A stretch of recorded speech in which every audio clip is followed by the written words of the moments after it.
영국의 리버풀, 웨스트 미들랜드. 최근 이 도시들에서는 사람들이 5G 기지국에 방화를 하는 사건들이 발생했습니다. 왜 이런 사건들이 벌어진 걸까요? 단순 방화? 누군가에 대한 악의?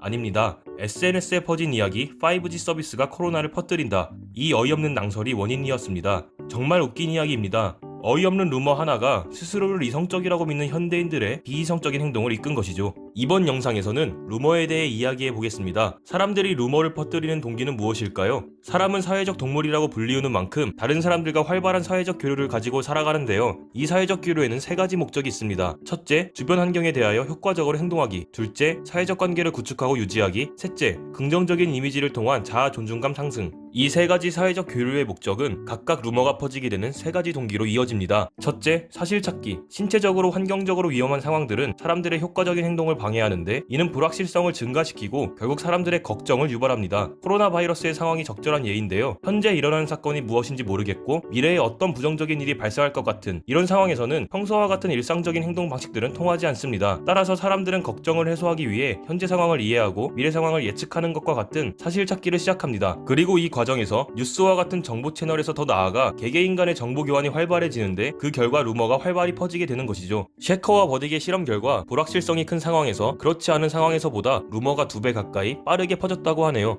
둘째, 관계 구축. 관계 구축의 동기부여하에서 사람들은 긍정적인 루머를 전파하기도 부정적인 루머를 전파하기도 합니다. 먼저 사람들은 긍정적인 루머를 전파하고 부정적인 루머를 전파하기 꺼려할 수 있습니다. 이런 경우는 자신이 나쁜 사람으로 평가받지 않을까 걱정하기 때문입니다. 이를 MUM 이펙트, 침묵 현상이라고 하죠. 관련된 실험이 있습니다. 카민스와 퍼너는 MBA 학생들을 대상으로 그들의 MBA 스쿨의 랭크가 떨어졌다는 루머와 올라갔다는 루머를 퍼뜨렸죠. 결과는 어땠을까요? 각 학교의 MBA 학생들 사이에서는 자신 학교의 랭크가 올라갔다는 루머가 훨씬 많이 돌았습니다.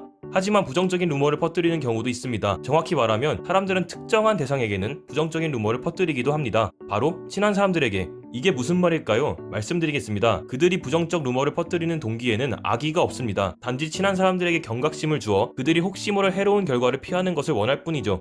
셋째, 자기 강화. 이 동기하에서 루머는 개인의 자존감을 강화하며 전파 과정은 편향과 관련이 있습니다. 예를 들면 이해하기 쉽습니다. 사람들이 주관적인 의견을 주장하는 경우 그들의 의견을 뒷받침하는 루머들을 선택적으로 받아들이고 전파하는 경향이 있습니다. 또한 사람들은 동등한 루머가 있다면 자신의 기존 태도, 신념과 일치하는 루머를 선호하죠. 정보통신 기술이 발달하면서 우리는 넘쳐나는 정보의 홍수 속에 살고 있습니다. 그 안에서 우리는 정보를 받아들이는 사람이기도 하면서 동시에 정보를 전달하는 사람이기도 합니다. 이번 영상에서 알아본 루머 전파의 메커니즘을 이해한다면 정보의 전달자로서의 책임감을 가질 수 있지 않을까요? 최근 WHO의 발언으로 영상을 마무리하겠습니다. 우리는 현재 팬데믹과만 싸우는 것이 아니다. 거짓 정보로 인한 인포데믹과도 싸우고 있다. 영상과 관련한 정보가 더욱 궁금하시다면 아래 첨부된 출처를 확인하시면 되겠습니다. 이번 영상은 이만 마치겠습니다. 다음에 더 좋은 영상으로 돌아오겠습니다.